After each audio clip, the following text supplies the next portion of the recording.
Hi guys, and welcome to another Business Studies podcast. Now, in today's session, what we are looking at is we're looking at advertising. Now, advertising falls under one of the 4 P's, which is promotion.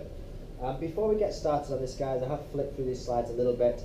But before we get started, what is promotion? Well, promotion is basically generating brand awareness. It's basically trying to tell people, it's about trying to create a desire and an interest in your product by spreading awareness, spreading information, and getting the word out there, getting the message out there that this is our product, this is what's available, this is who we are, and you really need to buy this product because it is such a great product in the market. Now, there are a number of ways that we can start spreading awareness and start promoting and advertising our product. And you need to be aware about the benefits and drawbacks of each method.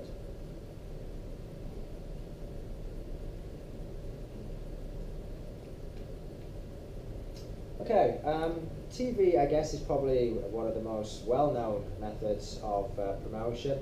TV is just basically placing advertisements during the advertisement or the interval break. And what are the benefits of TV advertising? Well, it looks very nice. We've got moving pictures, we've got actors on there, so it creates an emotional attachment. People remember it. But the real benefit of TV advertising, guys, is that it has got a huge audience. I don't know anybody that doesn't watch TV. Everybody watches TV at some point. It's on and people watch it. It's got a huge impact on there with TV advertising. The problem with TV advertising, because so many people watch it, because it has got such a big audience, it's very expensive to advertise on the TV. It's the most expensive form of advertising. So it's only really available for the biggest businesses. That's why we see the likes of McDonald's, Coca-Cola, Sony, these types of companies advertising on the internet because it is very expensive. Another drawback as well, as I'm sure you've all done when you're watching TV, when the advertisements come on, what do? Well, you go and nip and make yourself a cup of tea, or you go into the toilet, or whatever it is you need to do. So, viewers can skip advertisements. We probably don't watch them, or we maybe even change the channel, see what else is on with TV advertising.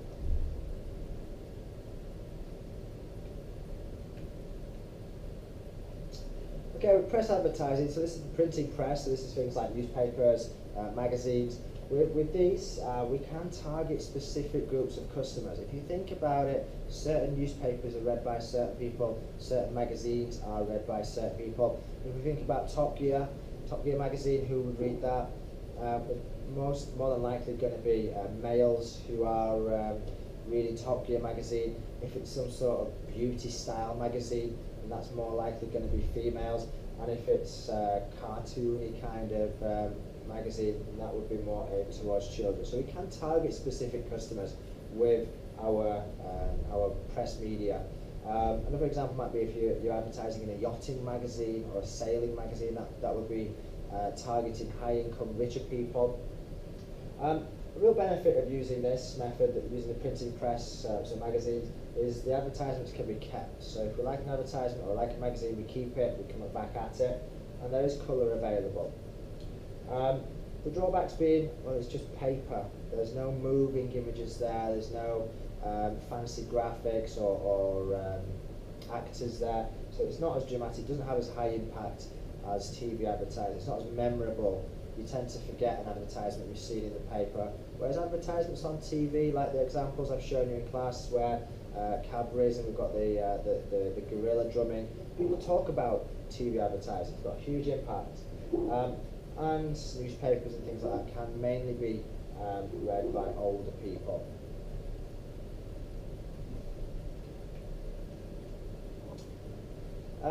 What's the benefit of radio advertising? Well, radio advertising, a lot of people listen to the radio in their cars when they're driving to work. So radio advertising allows the use of sound, and people can listen to it while they're driving. Again, we can target certain customers based on the radio station that people are listening to. So if it's maybe a classical radio station, then that would be aimed at older people. If it's more of a pop chart music station, then that would be aimed at teenagers, for example. But the problems with radio, many times listeners we're not really listening to the radio advertisements.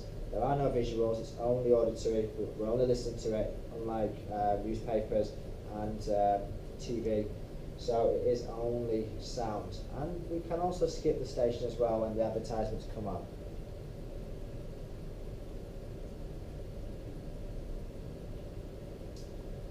Now with direct mail advertising, what's happening here is we're actually sending mail through the post into people's homes. So again, we can target people, but this time we're targeting people by location where they live, because we're actually posting it into their letterbox. The advertisements can be kept, they're directly into people's homes, so they can read them, they can keep them. We can again include pictures, colour on there, lots of information on our brochure or our pamphlet that we're sending in. The real drawback to this method of advertisement is people absolutely hate it. They hate information, they hate junk mail coming through the post into their home. Their home is their castle, it's their home, it's their own space, it's where they live. They feel like it's an invasion into their privacy with that coming into their home. Many people don't like it, and it can actually get people quite angry. And a lot of junk mail as well. I do it all the time. It comes into my home, and I just throw it straight into the bin. I'm like, let's get rid of that. I don't even want to read it because it's in my home and just gets thrown away. The internet, guys, is probably the most important, or one of the most important methods of advertisement. It comes up time and time again on the IGCSE paper.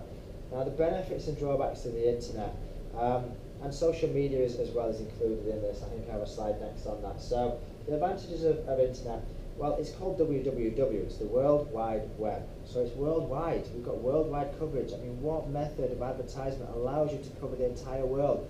Even TV, you know, we're in Qatar, we watch Qatar television, we don't watch British TV or American or Chinese TV. TV is just for a country. The internet is truly global, it's worldwide, okay? It's cheap as well. You can design a website very, very cheap with a website builder and have a website cost you maybe $30 to make a website. So it's a cheap method of advertising. It allows you to put lots of information on there. You can put your products on your website. You can put information on your website. You can even allow people to buy things on your website and post it to them. You should all know what it is called when you are buying things on a website, and that is e-commerce. So having a website is fantastic, but if you actually improve your website and add a shopping cart and shopping trolley and allow people to make payments and transactions on your website, that is e-commerce, and that allows you to actually sell on a website as well. The other benefit of the internet, it never closes, it's always open. It doesn't matter what day of the year, what time of the day, you can go on the internet, you can be looking at a website, you can be browsing through products, you can be making purchases at any time, it's never shut. The internet is absolutely essential for any business. Every business needs to have a website, okay? Doesn't matter whether you're big or small, but if you're a small business, this is a fantastic way to get your message out there. It's cheap, it's global, people can look at it, people can buy from it. It is absolutely vital. It's probably the best method of advertisement on the internet. There are drawbacks to the internet though. We need to keep the website updated, so if we have new products, we have to put them on there. Some people don't like using the internet, in particular the elderly, so older people don't like it. They either can't use the computers, or they're scared, they think people's going to hack their bank account and take their bank details. So some people are actually against the internet. You do have to search for websites on the internet, so it's quite expensive to get high up on a Google search, and if you're not high up on a Google search, maybe people will just never even find your website. Maybe they just won't see it or won't come across it because you're not high enough up on Google for people to see it. I don't know about you, but I never go past the first page of Google. Okay?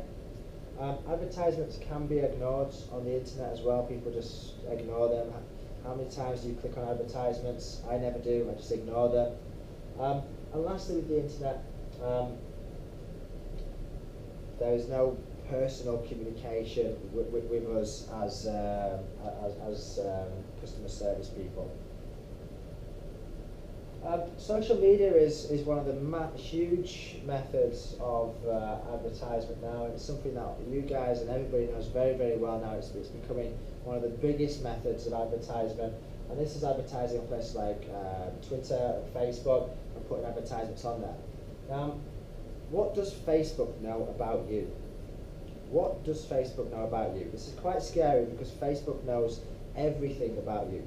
They know your name, they know your age, they know your gender, they know your location, they know your likes, they know what books you read because you put that in there, they know what movies you watch, they know what pages you look on. So Facebook knows everything about you. Now why is that a good thing? Well, it allows the advertisements on Facebook to be targeted to you. So for example, if you have just gone from being due to be married, what kind of advertisements do you think suddenly start popping up on your Facebook? Well, you change your relationship status from in a relationship to engaged to be married. Now, as soon as you change that from to engaged to be married, all of a sudden you start seeing wedding dresses popping up and wedding rings and wedding venues, because Facebook knows the information about you, so they can target their advertisements at you. They are used by many people. Everybody, or the vast majority of people, do use Facebook now. However, those people are usually younger, so Facebook is fantastic for the younger generation, but really older people, again, tend to not use social media. And again, the advertisements are ignored. People don't click them, people ignore them, or just skim straight past them on Facebook. Another method of promotion is sales promotion. Now, sales promotion is offering things like free gifts, bog off, buy one get one free, having competitions like Lulu's with the Mercedes where you can win it, offering free samples, and doing discounts and price reductions. So this is part of what we would call sales promotions. Now, I've said this before, guys, but just be very, very careful. If you use bog off, don't use price reduction, because bog off is buy one get one free, so you're getting two products for half the price. It's a 50% price reduction, bog off. So it's a good one to talk about, but don't use price reduction on there as well. Free samples. If you buy if it's a food store, people giving free samples outside trying to get you to come in. Free gifts. If you buy a DVD player, we're going to give you some free DVDs. Yeah, you're trying to entice, you're trying to make it look more attractive to buy this product. You're trying to encourage people to buy from you because they're getting something, either a discount or a gift, or they might win something if they buy your particular product. So that's sales promotion.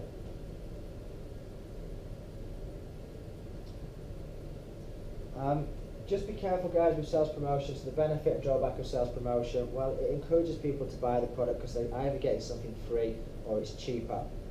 So it's making people want to buy it. The drawbacks are, well, yes, if it's cheaper, you're going to sell more, you're going to increase sales. Fantastic news. But because you're giving free stuff away, or because you're reducing your price, it is expensive. It's going to reduce your profit by doing sales promotion.